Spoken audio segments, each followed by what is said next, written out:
tuned into Tampa Bay's RBLR Sports. Hi, hello, how are ya? My name is Liz. That's Tom DePinto. This is RBLR FC. Tom, how are you doing today? Personally, I'm doing all right. Yeah, personally, great. Yeah, my life's okay. My lacrosse team is successful that I Yes. coach. More successful than the boys team, so I hear. Yeah, oh yeah, way more. Yeah, no, yeah. Yikes. Yeah. Me personally, I'm doing good. I've been getting some decent sleep. Back's a little sore. I don't know. Sleeping on the futon. That's a me problem. Don't have to do that. I have a bed behind me. Sleep on that. No, you don't. That's Fafo's now. Exactly. It's Fafo's bed. So yeah, I'm doing good, eating healthy, sleeping all right. Lacrosse team doing good. Let me clock into my job at the RBLR factory real quick. Clock. That's a time card, a manual time card. Click. Yeah. Liz, I'm not doing great. How are you? All right, hold on. Let me. Okay. That's it. Click. Oh God. Yeah. You know, it is great though, is liking and subscribing. It's also free and super easy. Click the buttons down It below. feels good. At RBLR Sun FC on all the socials. At RBLR Sports on the YouTubes, where you can see our beautiful faces make exasperated sighs. Yeah, a lot of that tonight, probably. Yeah. So I'm gonna start. I wrote this at the top of the doc. I have 3 facts and an opinion. I love that. This was the worst match in Sun history. I believe this was also the shortest turnaround for a match we've ever had. It was 4 days. Yeah. And if anyone's wondering why this was particularly scheduled, I'm going to take an educated guess and say we had spring break in our county. Spokane was able to visit us and Fort Lauderdale in the same week, get that one trip out of the way because traveling for them is a bitch and a half. Totally understand. That's our first ever weekday game, right, Liz? Yes, it is. Yes, I went back and checked. It is. Yeah. And then 3, all our little mistakes caught up to us. Yep. And then the fourth one's an opinion. We're still the greatest women's football club ever, and I'm Sun till I die. Nobody better than us. Send us yeah. to Camp Nou. We'll beat Barcelona. We'll beat PSG. We'll beat Chelsea. I don't care. Yep. Let's go. Sun FC till we're dead. Yeah. Yeah, I was thinking about this other day, and I got really sappy about it, honestly, because of how much I love this club now. So I'm like, but I'm still so proud to wear this. This is my club. I don't care what happened on the field. This is my club. Even when we're there for their darkest moments, some of their least inspired play, it's our club's worst game, which means something. We're not reaching out to England to watch the Arsenal WFC or nothing. It's not Orlando Pride. This is Tampa Bay's women's soccer team's worst game they've ever played. Yes. But it's ours. It means something. It really does. Yeah. So it was rough. I took a lot of notes. I hit rewind a lot. I slowed the speed down to couch things. I timed other things. Not a good sign. Not a good sign. When a game goes good, you rewind a couple times just to go, ooh, wow, I love that. When a game's fine, you just let it play out 90 minutes. Don't add any more time to that. It happened, a lot of our draws have been cool. That's 90 minutes of soccer. Glad we can, grow and move on from that. When a game has problems, that's when us as discerning fans want to slow things down and go, what are the problems? Why they're happening? We're going to try and zero in on a couple key moments for sure. And just because there's long spells of play where, the players say it themselves, if you talk to them after the game, things didn't click. The game plan didn't line up. And we can kind of try and see where and when that wasn't happening. I think I can get it out of the way right now, kind of top of the hour. nobody really had a good game, I think, player-wise. And that's disappointing to say. I don't like to be the guy who says that. But everyone was just like a little bit off. Yeah. In like, I hate to say in the worst freaking way. I'm not going to use it yet.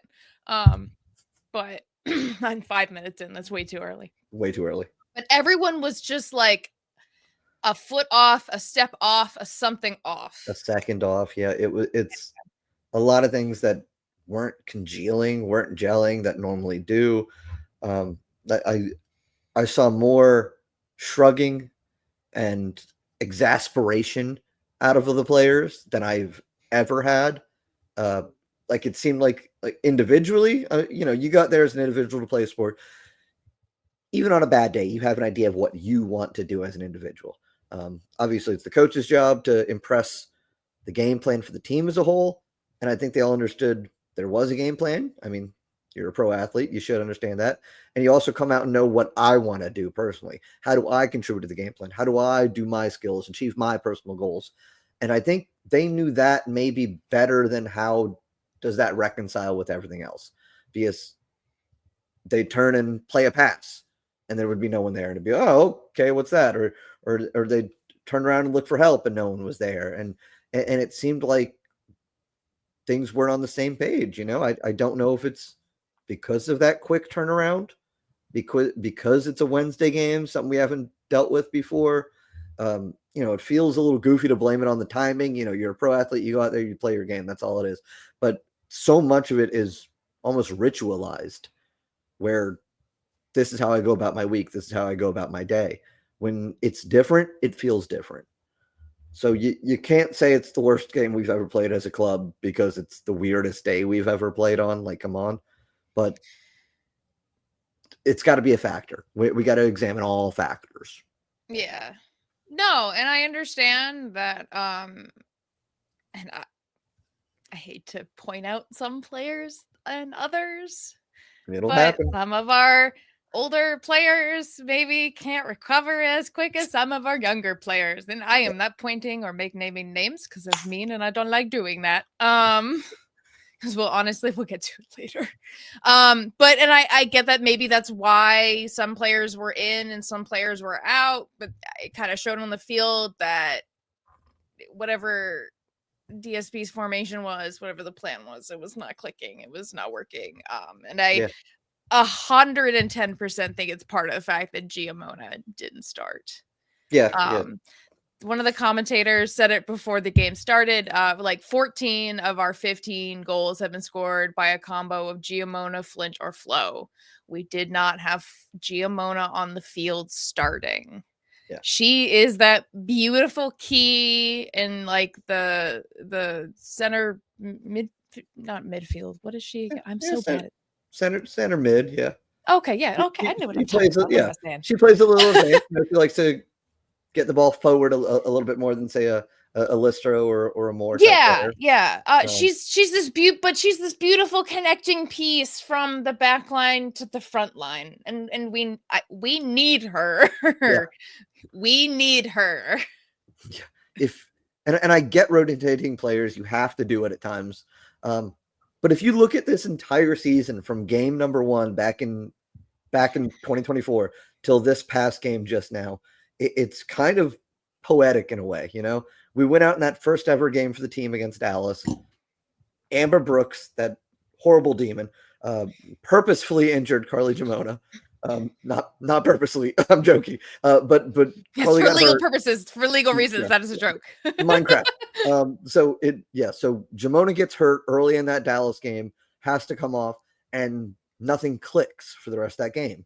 And we're like, oh, what's the problem with our team? We've only seen one game. It's hard to say what the problem is. The following game, the rest of the games for the rest of 2024, Carly was in there. She was healthy. Things were clicking. It comes around full circle just to show how important one player can be, especially in the midfield. And for us, it's Carly Giamona. She's noticeable in her absence when she's not out there. I get you can't play her all the time. She's not a cyborg yet. We'll get that technology and we'll add on the necessary pieces, cybernetic legs, enhanced lungs, She'll get all Oh, of it. no, we got to start with Marquise. She gets cybernetic ACL. Oh, she does. Yes, she gets first dib on the cybernetic. Yeah. Yeah. With Carly shortly after. Yes. And because if she could play all the time, I think she would for this team. She is that important. She's a connective tissue, and we rotated more than just her. We had a little bit of a different lineup. We didn't play that 3-5-2 that I know RBLR sure loved. Where was our 3-5-2 pretty soccer? We're big fans of that formation. We liked that. That was good. We score goals with that. Yeah. Liz, do you want to run through what formation we did run on Wednesday? Yeah, we did. Flo, Flint, Nasello, Goins. Don't go from the top. Come on, I'm giving you the chance to do the formation. You got to start from the back. Then you do it. I'm so bad at reading it. Please, I'm still learning that. I'm still figuring out how to read it. I'm gonna be honest with you. Up until yesterday, I was still reading it backwards. Hey, we're all learning. It's all learning. It's our first season, right, Liz? Don't tell people how long you've been a soccer fan. I was a soccer fan. Now I'm a soccer sicko. There's a difference. Yeah. Okay. You're getting dirty with it now. All right. Yeah. We started with, obviously, Ashley Orcus in the back. She's proven she's the starter as long as she's there. And Kaylin Marquise is suffering for something she did in a past life, I think. Sydney Schneider is an option, and it's good to have her there. So we got Ashley Orcus starting in goal. And then above her, we ran not a 3-5-2, but a 4-4-2. That 4-4 in the back, Dory Haugen, Brooke Hendricks, Viv Bissett, Paige on the right side. And of course, you know the way the Sun like to play soccer. We like to get those fullbacks advanced.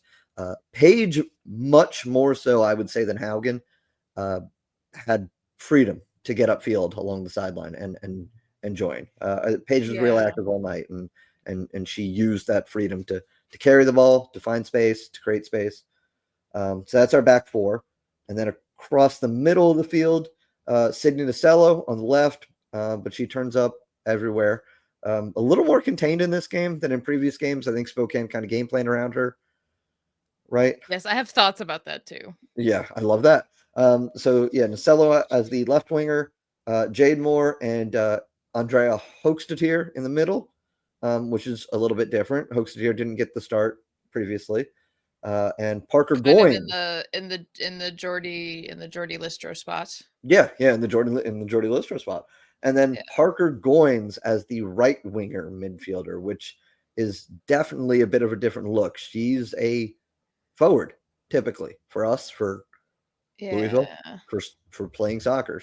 But we thought, if we want to give some freedom to the right side, maybe the game plan, Hochstadtier tuck in, play off of Jade, Paige carry the ball up. You see Goins maybe play advance, more interplay with Tasha Flint, the forward, and create something creative, fun on that right side. We didn't execute the game plan. So Goins on the right side as a midfielder instead of a forward like we've seen her utilized.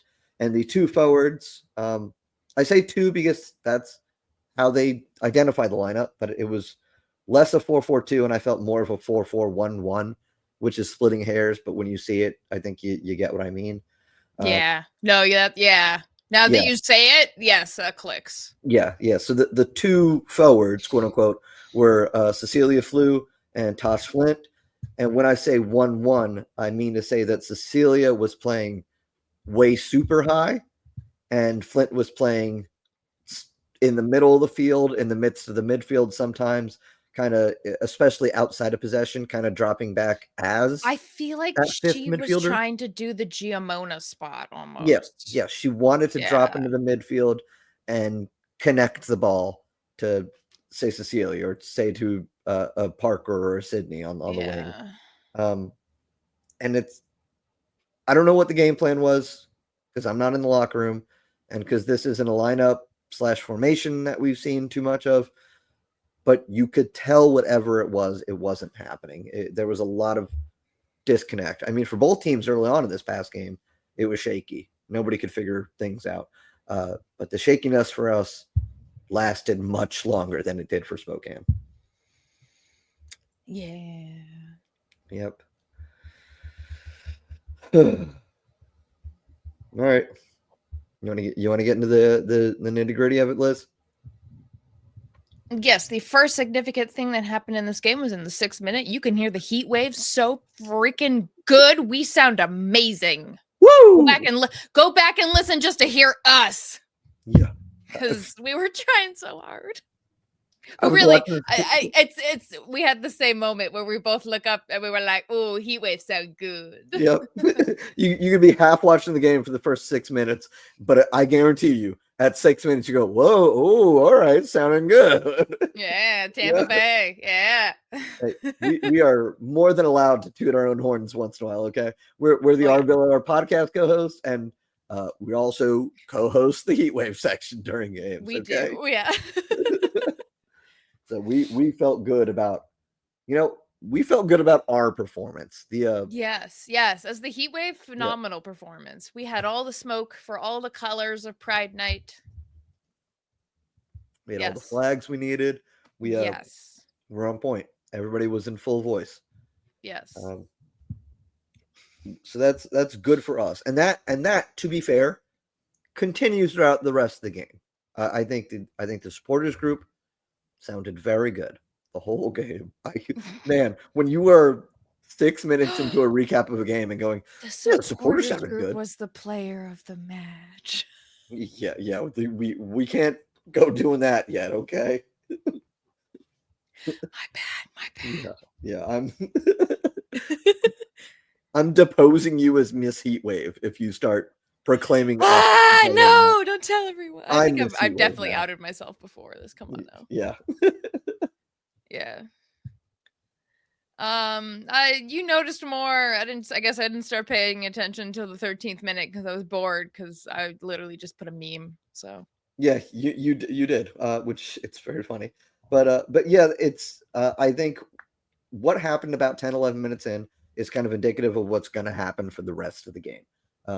Tosh Flint had a pretty decent dispossession, kind of passed around 1-2 passes with the triangle that she was with.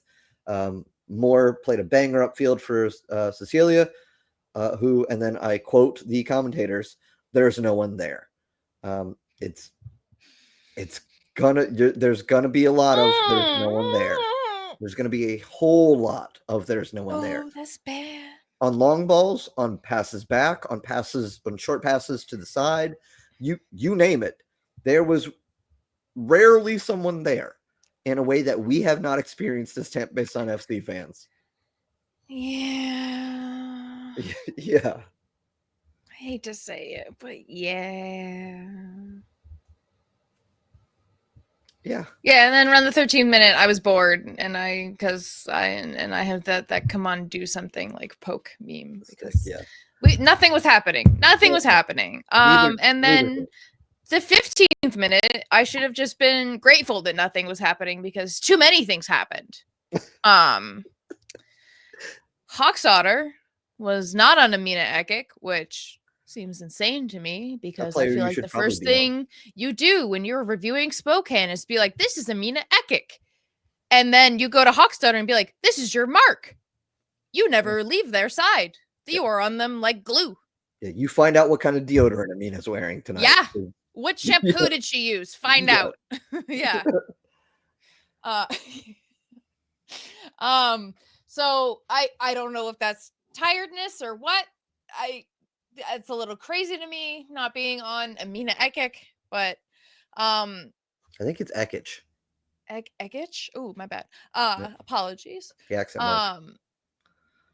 Haugen gets to the Spokane player on the receiving end and stops the play. And this is where I notice, and I had to go back and restart play. We stay in our half for from 16:20. So I'm doing it from the actual scoreboard time because I'm not like doing the rounding up thingy because that's too confusing. Yeah. So from 16 minutes 20 seconds to 21 minutes 35 seconds. Yeah. The ball does not leave our half of the field. Yes. And Liz, God, I noticed this too. This isn't just when you say our half, that's a pretty big area. That's half of a soccer field, right? That's a big thing. When you say the ball didn't leave our half, you make it sound better than that 5, 6, 7 minutes of run a play was.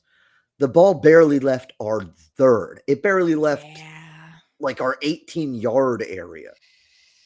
They were passing at will. It wasn't even like we were giving up corner kick after corner kick like in that Carolina game towards the end. This was just them picking out openings and alleys to play balls into, and us just scrambling around. We looked like we were drowning. I'll probably say it a couple more times tonight. In a way, I've never seen this team look. We looked lost. Yeah. Yeah, I mean, look, I prefaced it a little bit earlier with there's no one there. You're going to see more of it. That was, but even in the 18th minute, like we're talking, like I said, okay, I started the clock at 16:20. In the 18th minute, Nacello, she had the ball. She had passed the ball. She had kept it like a pass too long or a dribble too long. She had passed it. We could have gotten it out of our half at least a minute and a half earlier, which not that much better, but still something. Like it's these little things that we didn't like do. And then like the next minute, Henny had an opportunity to just slide tackle the Spokane player. I said it in a different way in our notes, but I'll say it nicer here. It makes it a corner. We just slide tackle her. Yeah. We were not just take them out. We were not willing to do anything. We were sitting back and absorbing. And I mean, during that run, we finally get a goal kick. And instead of saying, let's get the ball out of here and see what we can do off of a break, we play it short, which I'm sure every soccer fan has feelings about playing it short off of a goal kick. And I think they're very rarely good feelings. I understand there's tactical reasons to do it, but that goal kick shouldn't have even happened. Yeah. And look, we play it short. Played along the side. The pass up the page for touches just a little bit too heavy, and we never get. Look, we actually almost got that one back. Hookster gets it back, turns, plays a pass very confidently, and there's no one there. Yeah. Okay. So I admit. So I said it's the 21:35 mark. We finally leave our half. It does cross the half field mark for 10 seconds to come back. For us to immediately pass it back to our half of the field. Yeah. Why did we pass it back? We just got it upfield. I have this in like all caps and typos. Run, dribble. I don't care. I think in the stands, it's such a bizarre experience. But when we have an away game, I watch the game once on the TV and I watch it again on the TV a second time. When it's a home game, I vibe and then I watch. Yeah. This whole first 20, 30 minutes to me at Riverfront Stadium. This did not feel as bad as it was. It felt chill because the ball was so far away from us. Yeah. And that should have been a signal that something was bad. But we were just like, yeah, we can just keep chanting and singing and let's go. No, when the ball is far away from one side for a long time and it's not the attacking side, that's not good. That's not good at all. So we didn't have a game plan that got executed. I feel like at some point in there, I can't speak for Spokane's game plan. I don't know what they typically like to do. I watch some of their games, especially when they play us. I do. But whatever they wanted to do, they figured it out during that run of play. They're like, here's some options we can do against this Tampa Bay team because they are not handling this pressure well. Yeah. And they put some stats up as of the 22nd minute while we were watching. They are disgusting. As of the 22nd minute, we had 35% possession with 0 shots on target. Zero shots. Zero shots. There you go. Yeah, the team had less shots in the first 20 minutes than I did, which is a problem. Oh. Yeah. So Spokane, 65% possession, 3 shots, 1 on target. I think in that early run, I think that was the sort of low, weird, deflected shot that looked like a routine save, but Orcas had to make a pretty good ball out of. Yeah. I mean, and she was doing some good work to bail the team out, Ashley, kind of early on. Yeah, no, because like I said, in the next, I have the 23rd minute, there's an Orcas save with a shot outside the box. If it's outside the box, that's the defender's fault. Hot take. Yeah. I mean, a shot outside the box, I don't think you have to. God, this is tough. I don't think you have to press up too hard on a player with the ball outside the box. Don't give them time and space. Don't let them step down. But that's what that is to me, is Spokane having possession for 5-6 minutes straight and just being like, oh, wow, I feel really confident with the ball all of a sudden. And you start to take these fun shots as a player that you wouldn't necessarily take unless you're positively dominating, and to give them that early hope, no pun intended, their goalkeeper's name is Hope, to give them that early hope, to give them that early confidence, it's something you can't do, because it solidified their faith in their game plan for the rest of the game. Even if, you know how the game goes. It 0-0 at half. So even with that, it gives them a lot of buoyance, a lot of flotation in what they're doing, that I don't think we had. Yeah. No. Yeah. Yeah. Yeah. Boy, if both teams were in water, we were drowning, and not only were we drowning, we took off our water and gave. Oh yeah. We were throwing a life raft, and then we were like, no, we're good. No, give it to them. Like what? Yeah, because later on, 25th minute, Flu gets the ball, has a great try.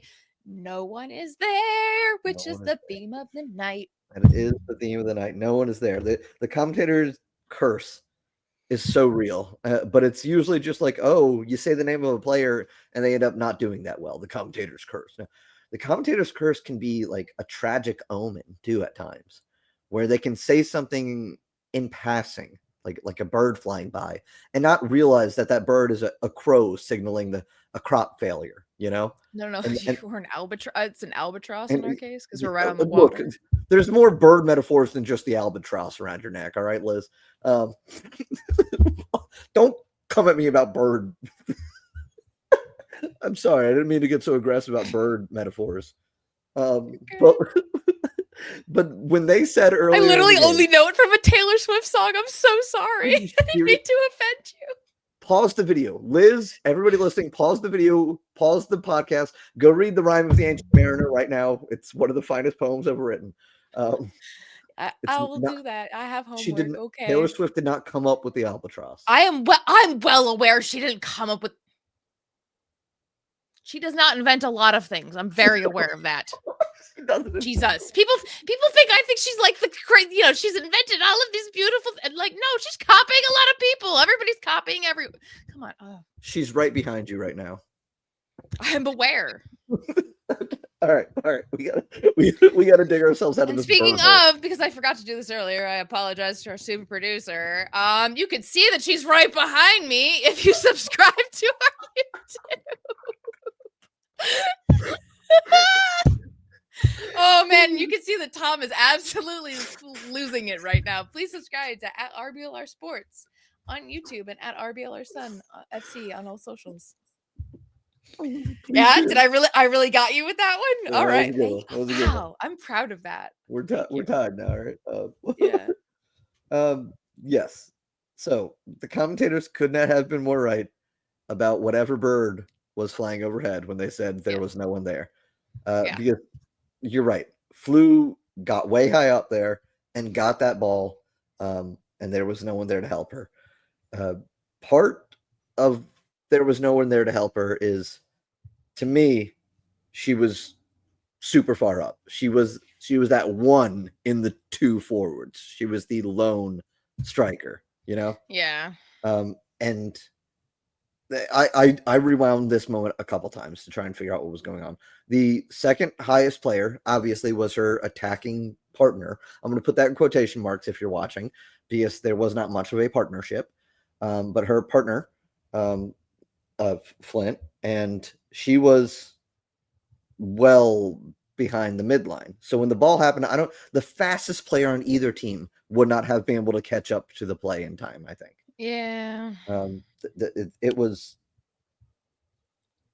tough for me because she did a good job to get the ball. She did a good job to meet the goalkeeper one-on-one. Hope Heisey was in a good spot. She wasn't in like no man's land where you get beat immediately as a goalie.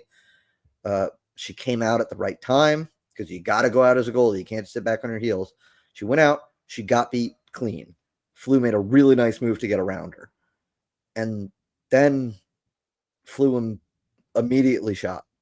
And it didn't need to happen. I'm super high on Cecilia. She's a great player. I have to remind myself constantly that she's only 22 because she plays beyond her years. But this game, everybody looked worse than they normally do. And for Flu, that meant she looked like a 22-year-old player. She needed to take that extra touch, needed to pick a spot, needed to score the goal, and she didn't do it. You know, I don't like calling players out like that, but when you're entrusted to be a team's striker, a team's goal scorer like that, those moments that can be few and far between for a striker, those clean moments, have to be capitalized on. And it's a simple thing to do. It's erasing one instinct and replacing it with another. Take that step after you get the goalie beat, and don't just go, oh, I got the goalie beat. Maybe there's a defender back there. Open your eyes up, pick your head up, look, and I think we're up 1-0 pretty early in a game that maybe we don't deserve to be up in if that one play goes a little bit differently. But that's soccer. Yeah. Spokane gets the ball, they boot it back up, they get a great shot, Orcus saves it. There's a couple minutes later, we have an irritatingly good defensive play by Spokane to keep Paige's really good shot off target. That would have gone in for sure if it wasn't for that Spokane foot. It was very annoying. Yeah, as much as we are talking about and are going to talk about how. Yeah, and I have to say, Spokane, you have to take advantage of the mistakes that we're making, and they were nailing it, man. They came to win.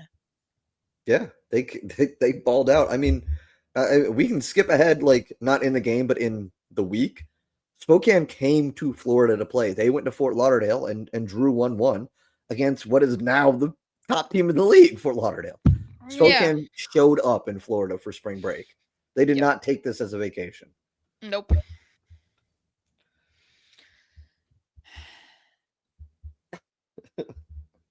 See, and then a couple minutes later, it's Paige. She gets a throw in up in the final third or something like that. And she's like waving, like breaking an arm, waving people up, being like, "Can you get up? Can you move up, please now? Thank you." Yeah.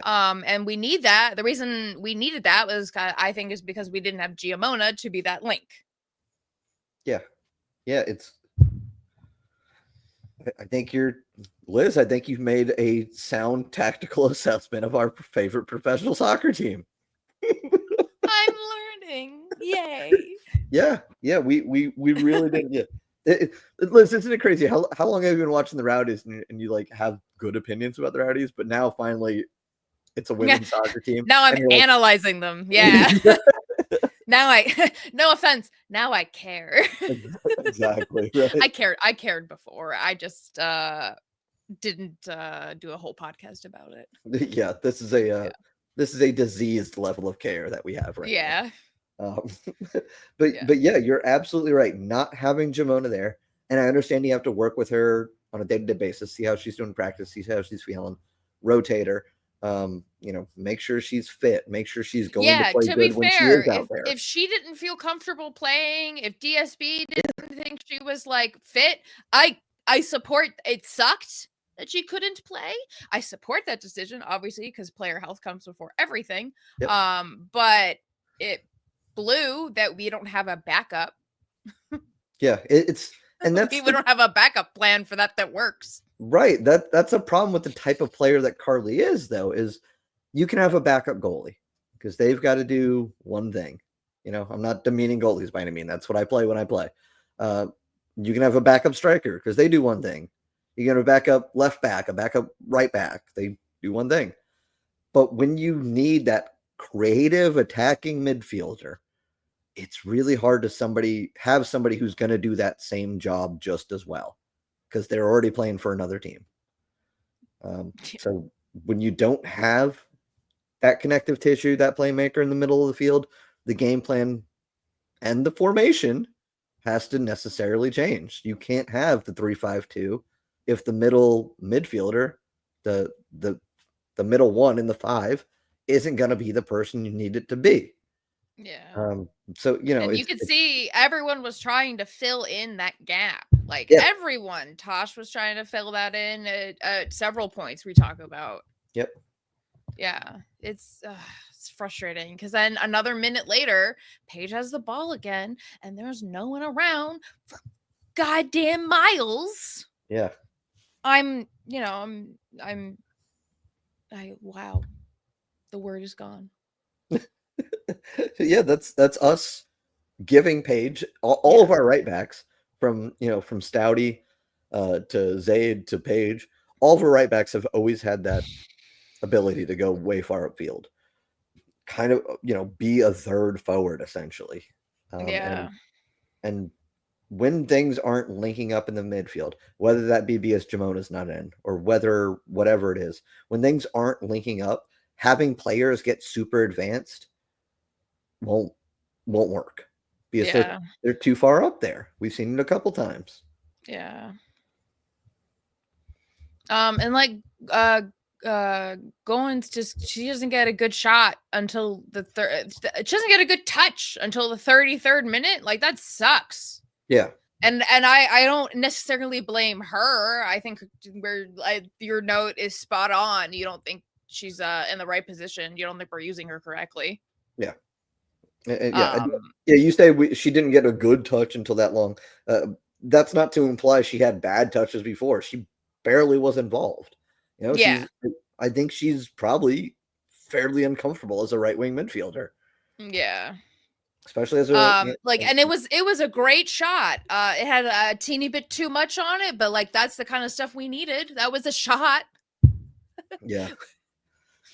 And then we start to something a little egregious that I started to notice. And then I had to pause. And then I had to rewind. And then I had to slow it down so I could count. And we have 15 uninterrupted passes by Spokane. Yeah. That's a lot. That's a notable amount of passes. It was enough that I noticed that I was like, oh, we haven't touched the ball in a minute and a half. That's weird. Yeah. Let me go back and actually see this. And and then it leads to a block shot and a goal kick. We literally never touch it until a goal kick. Bro, what? Hitting the desk is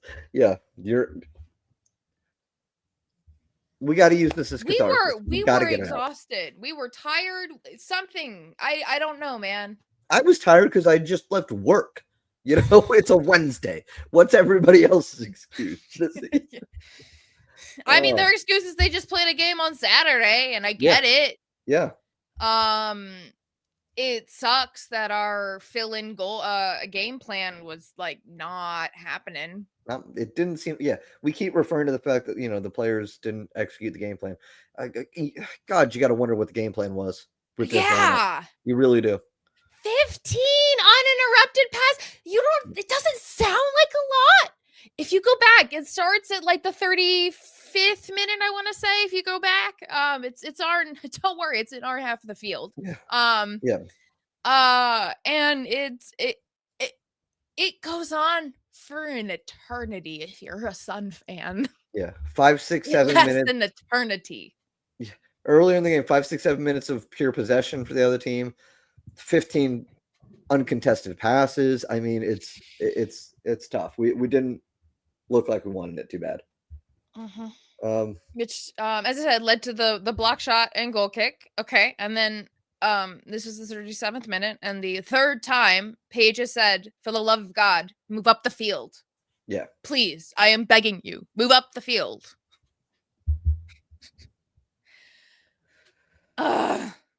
And then Goins gets the gnarliest tackle from Spokane, like right at like that nice little gap from when your shin guard and where your shin guard ends and then your cleat starts, that nice little ankle part. Yep. Right in there. Yeah, I got to give that sucked.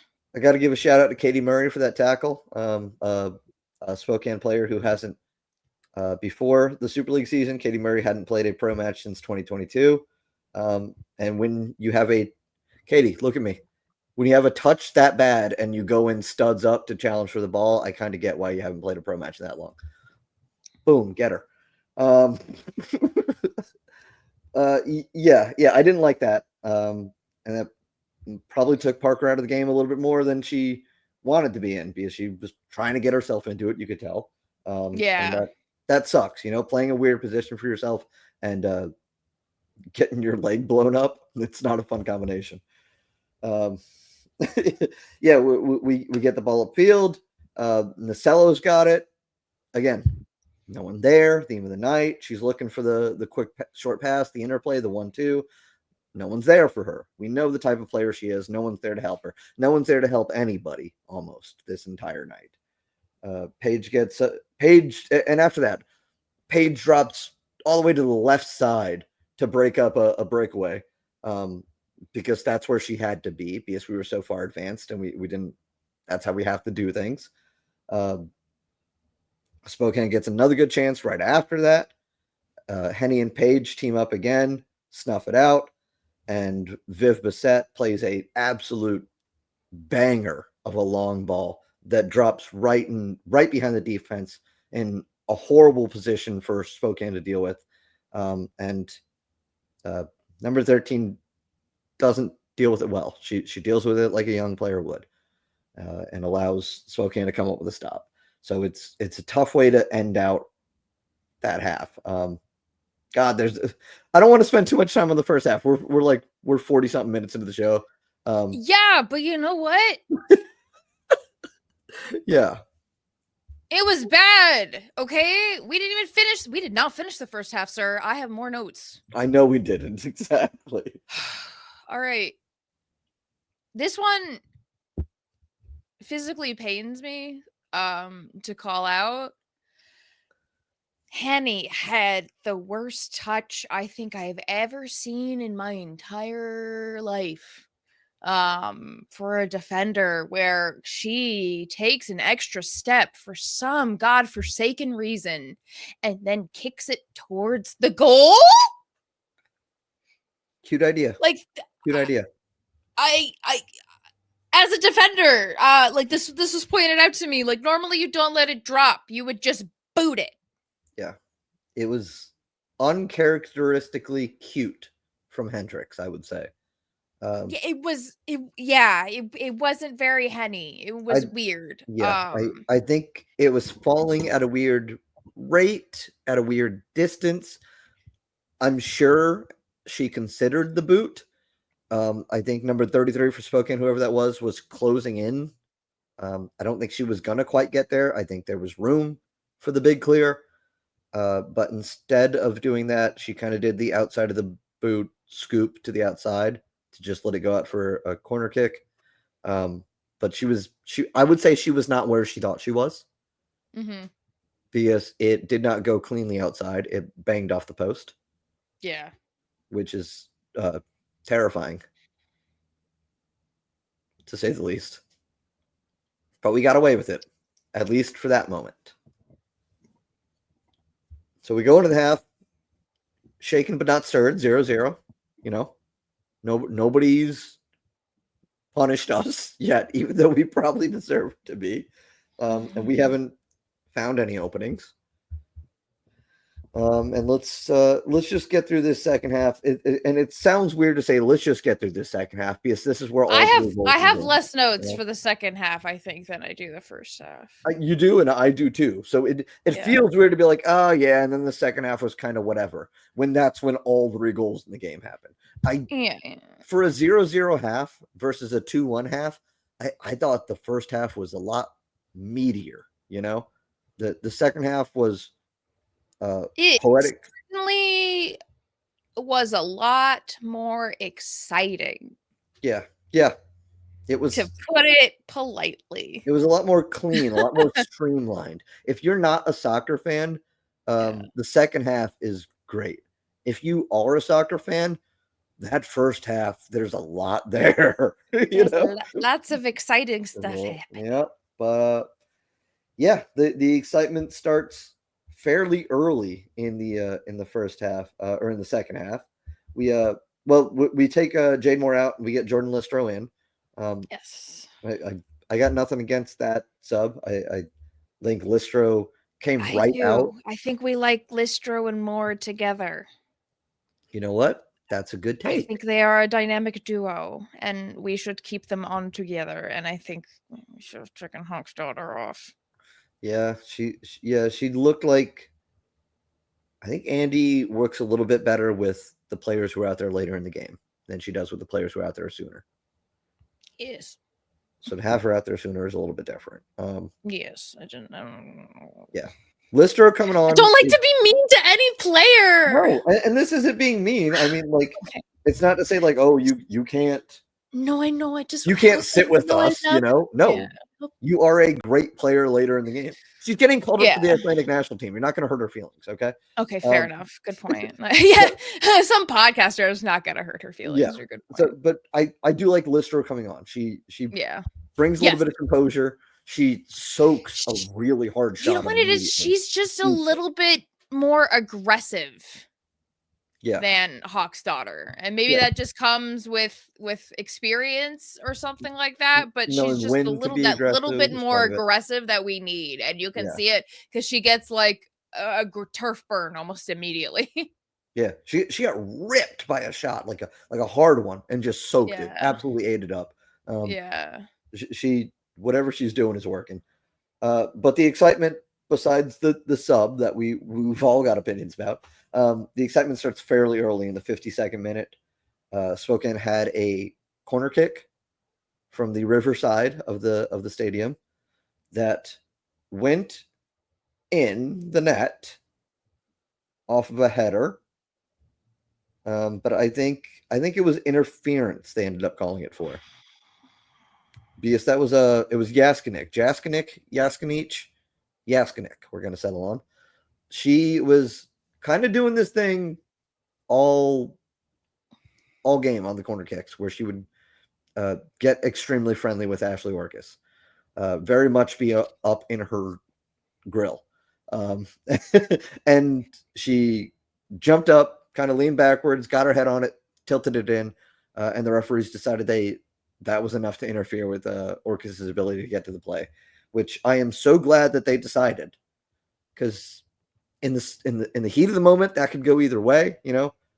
But they gave the benefit of the doubt to the goalie not being able to get to the ball, and not the goalie not being able to get to the ball. So we got. I have a hot take. We kind of got away with one there. Yeah, we got Orcus got a little bailed out there by the ref. Bailed out, yeah. I think she's Ashley's a great goalie, great reaction saves, great going down low a lot of the times. You know, maybe leaves a couple rebounds that I would prefer goalies didn't, but you know, splitting hairs. I think sometimes going up high and having the upper body strength, the upper body confidence of strength to handle the ball, whether it be a punch out or something. I think that's something I would like to see her look at in her own game. So Mike and I talked about this. So because there was so much play, and bear with me on this, stay with me the whole time. There was so much play on like on our side of the field, but not a lot of like they had a decent amount of shots on target, but not a ton. So Ashley Orcus didn't get gassed up in the first half. Right. So she needs to be gassed up. And then that second half is usually even better. Yep. She didn't get gassed up. Yeah. So like I hate to say it, but she just there's like something later where I noticed that she like or actually Mike pointed it out. She leaps at the ball and not over the ball. Yeah, that was the Like you miscommunication should. on the later goal. Yeah. Yeah. And it's one of those things that like that's not something she normally makes a mistake on. No, and you're right. She's always there to, you know, she's bare paw on it, she's leaping over it, she's getting it with like her life gosh dang depends on it. Yeah, absolutely. But and that's something you're right about, getting gassed up as a goalie, as an athlete. You don't get into the game until the first good stroke. If you're a goal scorer, or if you're a grinder, a defender, a midfielder, you don't get into the game until you tussle with somebody a little bit. And a flip switches. It's human nature. You don't feel like you're playing a sport until someone makes you realize you're real sport. You know, you can go through all until the adrenaline kicks in. Exactly. And you can't fake adrenaline. So for a goalie, that's gonna come from doing something crazy, you know? No, wait, can't you? Isn't there like isn't What, smelling salts? Do you want to? No. I definitely saw this in a stupid TV show. Never mind. Oh, Something God, about yeah. a shot of adrenaline for like it's if your heart stops. Were you watching Crank starring Jason Statham? Epinephrine. There we go. Haha. See, I'm not yeah. in. No, I was watching. Was it Crank's a great Killing It? movie. Killing It on Peacock? Yeah, Craig Robinson. He hunts gators in the Everglades. Peacock. Shout out to our broadcaster. Yeah, there we go. Great synergy. Sponsor us. Yeah, RBLR podcast on Peacock. Yeah. But yeah, it takes, you know, as a goalie, it takes doing something crazy, whether that's diving or hitting somebody or making the save. It doesn't necessarily have to be making the save, but it's got to be getting in the game a little bit more. And when she did make a couple saves, but like you're making a couple saves. Like I was like, that just sounded like creepy. Like I was watching her, but like you're watching the whole team walk in at halftime. We didn't have our swagger. No. And like Orcus didn't have swagger. She like rushed in. I didn't like that made me a little bit worried, honestly. And she does normally have a bit of swag. Yeah. But like the whole team usually does. Yeah. And it's like we knew we did bad and then we were just bad. Yeah. Sometimes you roll over as a team when things aren't going right. And, you know, when things aren't going your way, you either fix it or you don't. And fixing something wrong can be the hardest thing in the world to do, whether that's sports or life in general. And so to, you know, sports are, I often see sports as just a microcosm of life, you know? And so to have something not go your way and to be forced to immediately turn around, it's not the easiest thing to do. You have to be able to do it when it's your job, when you're a pro athlete, but it's not something you can just decide.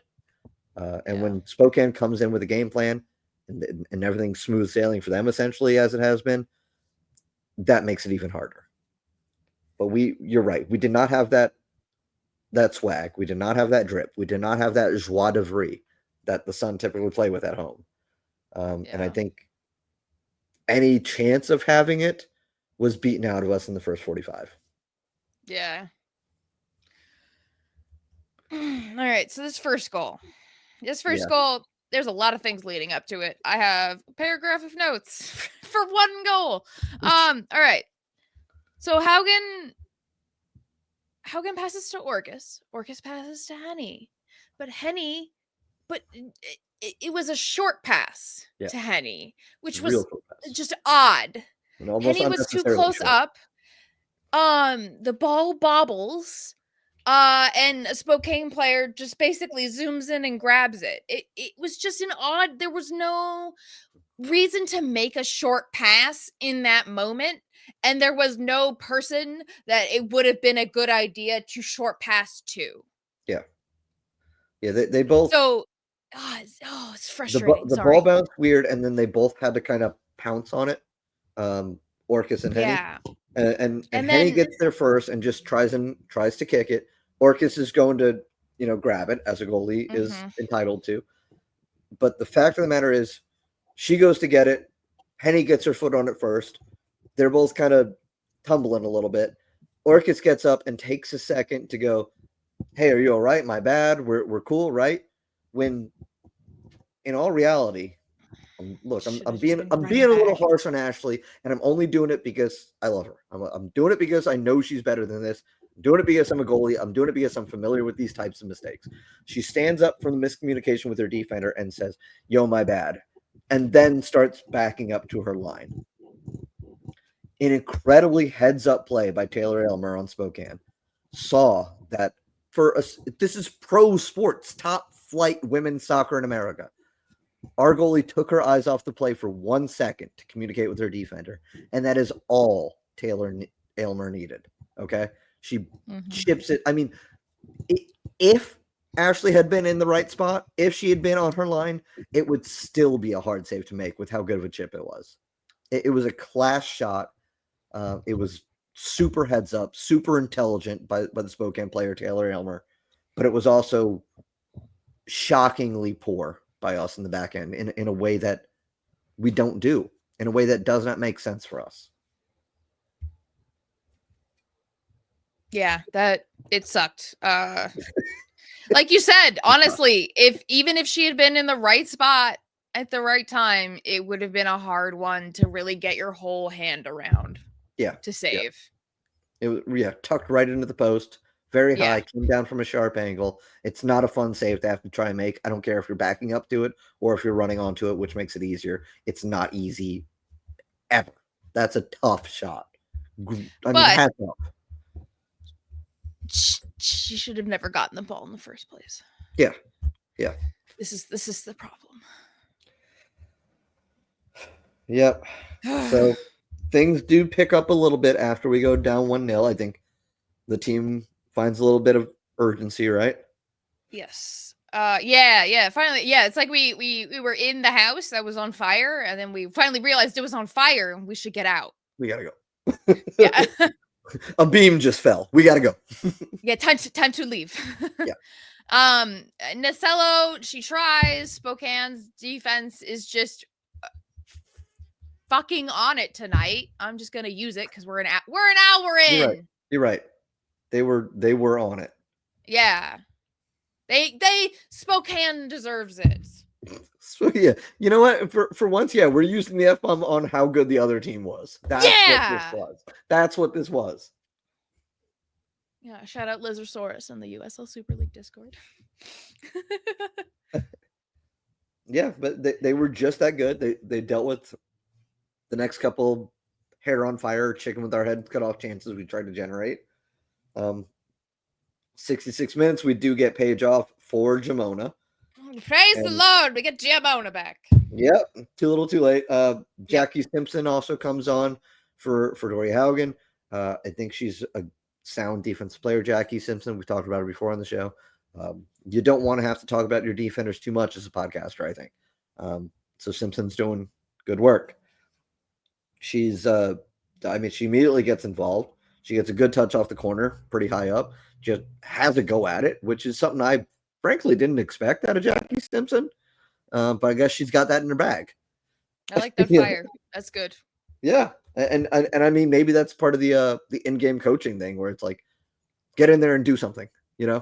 Because we're not doing nothing. Yeah. So Jackie tried to do something. Jamona tried to do something. She got a ball upfield. Lizzie, no one was there. No one was there. The Grand Canyon between all of the players. Yeah. So yeah, I think the in-game coaching, the ideas started to get there a little bit better, but when you've got 2 fresh players and 9 tired and demoralized players, it's a hard hill to climb, even if it's just 1-0. Mm-hmm. The 73rd minute, by the way, is the first time Nacello is fouled to stop run of play. Yeah. Which I hate to say it, should tell you how ineffectual she was this game. Yeah, that is usually a really fatal drinking game. Drink whenever Sydney Nutella gets fouled. You'd have left the stadium sober, basically, if that was the game. Yeah. So it just goes to show how they game planned very well around specific players by limiting their interaction with the ball. Sydney being one of them. So 77th minute, we do take Andrea Hochstettier out. We get Jordan Zaid in. That's it's a little bit interesting to me, because what exactly, Simpson for Haugen, kind of like for like on the left side. Pedro Gimona is taken off a right back for us, which is, defense midfield variable for a pure midfield attacker in Gimona. And then finally we get Hochstettier out, a midfielder for, again, kind of a right back. It's like, what exactly are we playing for this last couple minutes? It's a little odd to me. Timrak does come in as well for Parker Goins, who put in 83 minutes at a position she has rarely been asked to play. I think Timrak availed herself very well with the 7 or so minutes she was in. I mean, yes, and not to discount Timrak in any way, shape, or form, but just so everybody was aware, Timrak or Tankersley were our only options left at that point. Yeah, we had a short bench. Yes. Yeah, I think, and I mean, not to gas up Timrak too much. On the other hand, she was almost my player of the match pick until I realized she was only in for the last 7 minutes of the game. You can't do that. No, incredibly effectual in those 7 minutes. I will give her that. Right. Yes, but but you don't get away with that in my book. Yeah. Before we get to that though, I would like to note that we get an 85th minute flip throw from Zaid because we need something happy. Finally, and that I made love me a happy. good flip throw. Yeah. As Sun fans, I think we live for the flip throw at this point. Oh, yeah. Absolutely. but let's get to it. Our good thing for the night. Yes. Just textbook. You can see Timrak and Flint talking beforehand, just setting it right up. Only one Spokane player is clearly watching Timrak. Everyone else is watching Flint. And they don't notice that she's passing short, or she passes to Flint and is not going to take it any deeper and just shoots. Yeah, it was. Thank you.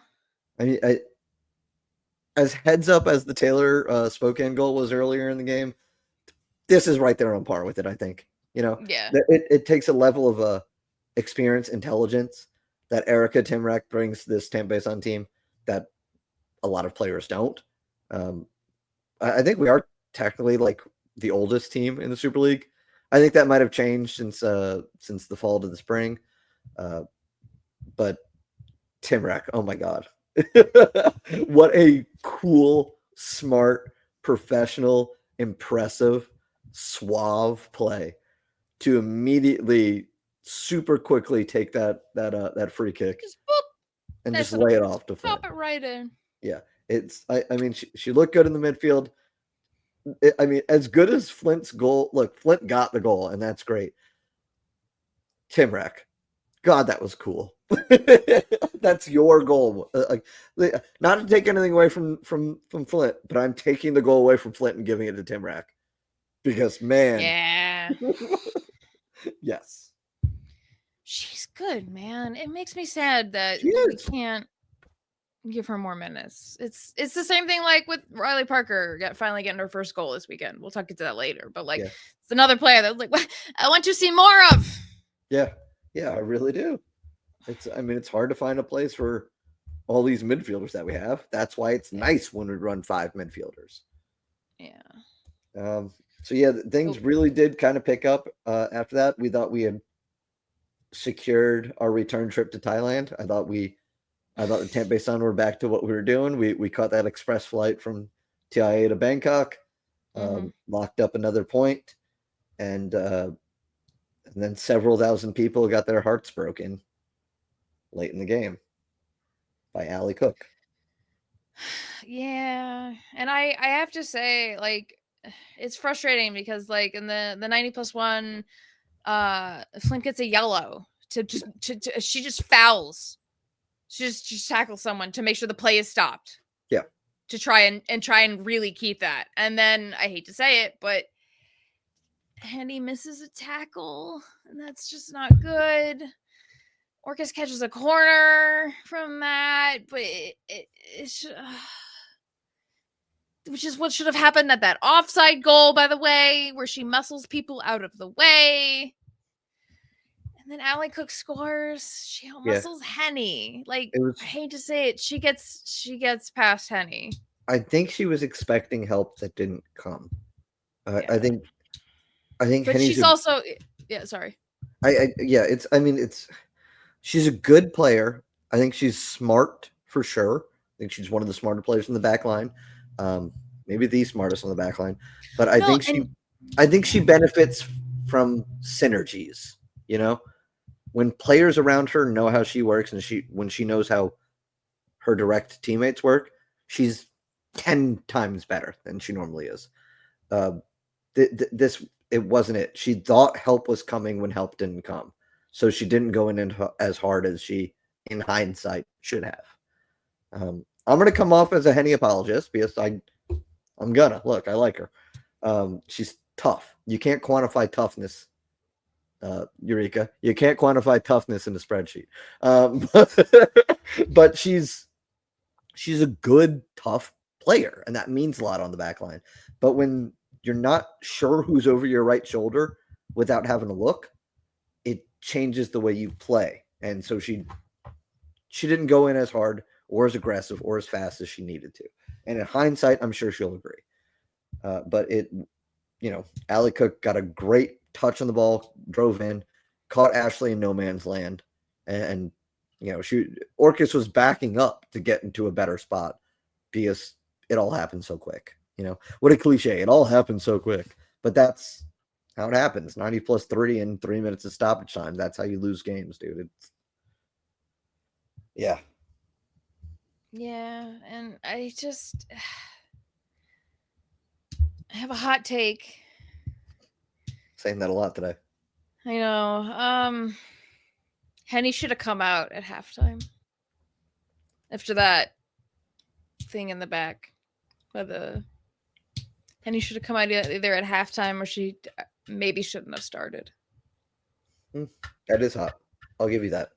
And I say that as someone who normally, if I was writing a roster, her name would be first every single time for defenders. Yeah.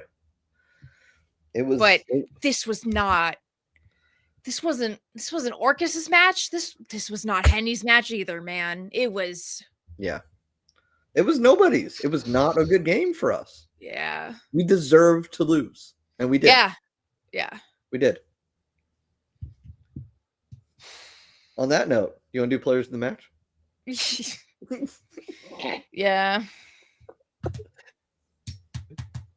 All right, Liz, who was the least worst out there to you? So my player of the match is going to Paige, because it seemed like she had the most get up and go in her. With an honorable, and I didn't tell this to Eureka, so there's no way he could have had this ready because I thought of it later. Honorable mention to Flint, for trying to be Giamona. It's a hard job. Yeah, it is. Tried very hard. Yep. My player of the match is going to a player who has gotten it before, because that's what I like to do as a coach for when the game's not super great. My player of the match for this past game was Vivienne Bissett. Yep. I think she was a sound defender in much the way she has been this entire season for us. I think we have a good back line. I think she does little things right. I think the thing that she adds that nobody else on our team does is a really dangerous long ball. Probably really only came into play once in this game and didn't work out on the far end of it. But the ball she did play was super, super tasty, and it just ended up not working out. So I got to shout out Viv Bissett because I think she's been a grinder, So who we got next? We get right back at it finally, right? Because we didn't play over Yay. the weekend. We did not. Yeah, you can see it took us a little bit to get to this match. Yeah, but this is a super interesting match. I think for a neutral, for somebody who's not a fan of either team. I think just to kind of see what's gonna happen. Who knows? Yeah. Neither team knows. None of the fans know. Yeah, low bar because there's only 2 matches this weekend. But I think this is I'd probably say it every time. I think this is the match of the week, baby. We match up against Brooklyn FC. Okay. This is a Brooklyn team that has been on the skids. Carolina was the first hot team of the Super League. Y'all remember that, right? They looked real good early, started to fade. Brooklyn took over the mantle, and we're like, oh, this is the new meta. This is how you play Super League soccer now, whatever Brooklyn's doing. They look damn near unbeatable for a while. They have not won a game since December 14th against Dallas, which they won 1-0. Since then, 1-1 draw at Tampa Bay, 0-0 draw at Lexington, 0-6 loss at Dallas, worst loss in Super League history, 0-2 loss at Fort Lauderdale, 0-3 loss at home versus Dallas, 1-1 draw against DC. These are bad results for what was once the cream of the league. Yeah. This is a team that in 6 games has scored 2 entire goals. So we can feel as bad as we want to feel about Spokane, because sometimes it feels good to feel bad, right? I listen to emo music. It feels good to feel bad sometimes. Brooklyn is really enjoying feeling bad, I think, because they are playing poorly. I have seen people ask, hey, who's plugged into the Super League? Who knows what's going on? What's Brooklyn's deal? My brother in Christ, I don't know. I don't know. They're bad now. So I think, it's tough on the road. It's always tough on the road. We didn't do great up there last time, but that was in Manhattan. And now we're playing in Brooklyn, which is different, technically. It's a different set of subway trains you have to take. So okay, yes, technically. Technically, literally. Not even technically. Absolutely. I've been there. You've been there. So if there's a get right game, it almost feels weird to say, it's DC Lexington, obviously. You think this might be a nice game for us to rebound on. And at this point, I think an away game sometimes is good. You eat a tough loss at home.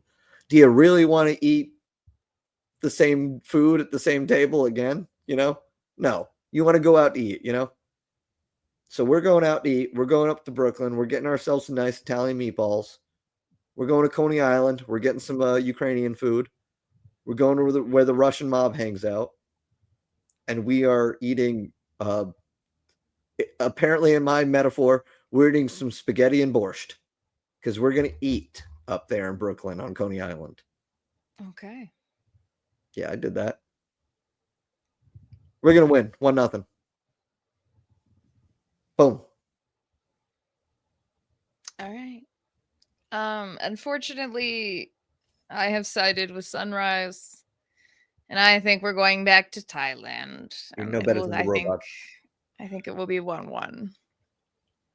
However, Eureka says 2-1 win. F these frauds, because we already used our one. Sorry. These frauds. Yeah. We already used ours to compliment Spokane. Now we're 15 in. I think we get another, right? No. So comment down below. Let us know how badly you think we're going to beat Brooklyn or tie them. There's no other option. That's it. Those are the only two options. We're definitely not going to lose. So no. Whatever draw or win, let us know. Yeah. All right. There were some other matches last week. You want to run through them real quick because we're at an hour 15. Yeah. We can talk a lot when we feel bad, apparently, Liz. That's something I've learned about us. We really love trauma dumping. Yeah, let's burn through the other games. Brooklyn, like I said, they played 2 games, Wednesday and weekend, Saturday, Sunday. They lost to Dallas 0-3. They love losing to Dallas. It's their favorite thing to do. And they also drew DC 1-1, which is a draw is good, right? Shut up. It's against DC. It's not good. It's a bad thing. Fort Lauderdale, league leaders, hot Fort Lauderdale, unbeaten in 9. They drew 0-0 with Spokane. So, that's a serious Zephyr team. Yeah, I would say I feel like that says more about Spokane than it does Fort Lauderdale. And it really shows Spokane did not come to Florida for spring break. No, yeah, I'd love that. Yeah, playing 2 games in 4 or 5 days on the road, living out of a hotel somewhere in Florida between Daisy and 3 Tampa. hours ahead of what they were before. Yeah, that's hats off to Spokane. That's super impressive. It was normal impressive beating us because everybody beats us at some point. It's super impressive to beat us and draw Fort Lauderdale. Great job. Yeah. And then the other result from the league was Carolina went on the road to Kentucky and beat Lexington 4-0. So. And Riley Parker got her first goal. Here we go. Yes. I was so happy when I saw that. Finally. It's been an eternity. She deserved the goal much sooner. Did you see the goal? I think I actually missed it. I think I was cleaning. I apologize. Okay. But when I heard, I was very excited. It was not a banger, I would say. Does it matter? But the ball went in the net, and the last person who touched it was Riley Parker. Let's go. That's a win for Tampa Bay Sun FC, baby. That's right. That's a win for Alabama. That's a win for Tampa Bay Sun. And that's a win for the Carolina Ascent, too. Excellent. Yep. So there's one other game happening besides us. Our game is at 6 o'clock Eastern time. Mm-hmm. Not 7, not 7:30. 6 o'clock. Do not show up to the game an hour late. And by to the game, I mean on TV. I was going to say, wait, what? Yeah, don't turn on your TV an hour late. The game starts at 6. It's in Brooklyn. So don't go to Blake High School. And don't start watching soccer at 7 or 7:30. 6 o'clock on the road, on Peacock versus Brooklyn, Tampa Bay Sun. The other game, 7 o'clock. Carolina versus Dallas. That's a fun game. I'm interested. Yeah, I want to know what's going to happen. Especially with Carolina, they just played. See if they have that same turnaround issue. Yeah, they put in 4 goals in their last game. Dallas put in 3 in their last game. Those are pretty high goal amounts for any league in the world, especially for the Super League, I would say. So let's. Who wants it more, baby? Who wants it more? All right. Yeah. Oh, that was rough. Yeah. We got over it. We'll get over it. We're going to get right on the road against Brooklyn. And 9 games left in the season. 9, 10, 11. 9, 10 games left in the season, baby. Let's show them we're a 4th place team. We deserve 4th place. 4th place team. 4th place team. 4th place team. You know what? I'll take it. Hey, Papa. Hello. He's so grumpy. See, if you like and subscribe on YouTube, you come see our beautiful faces and our cute kittens like Fafo. He'll let me do whatever. At RBLR Sports. All right. Thanks, guys. We'll talk to you next week. All right. Bye.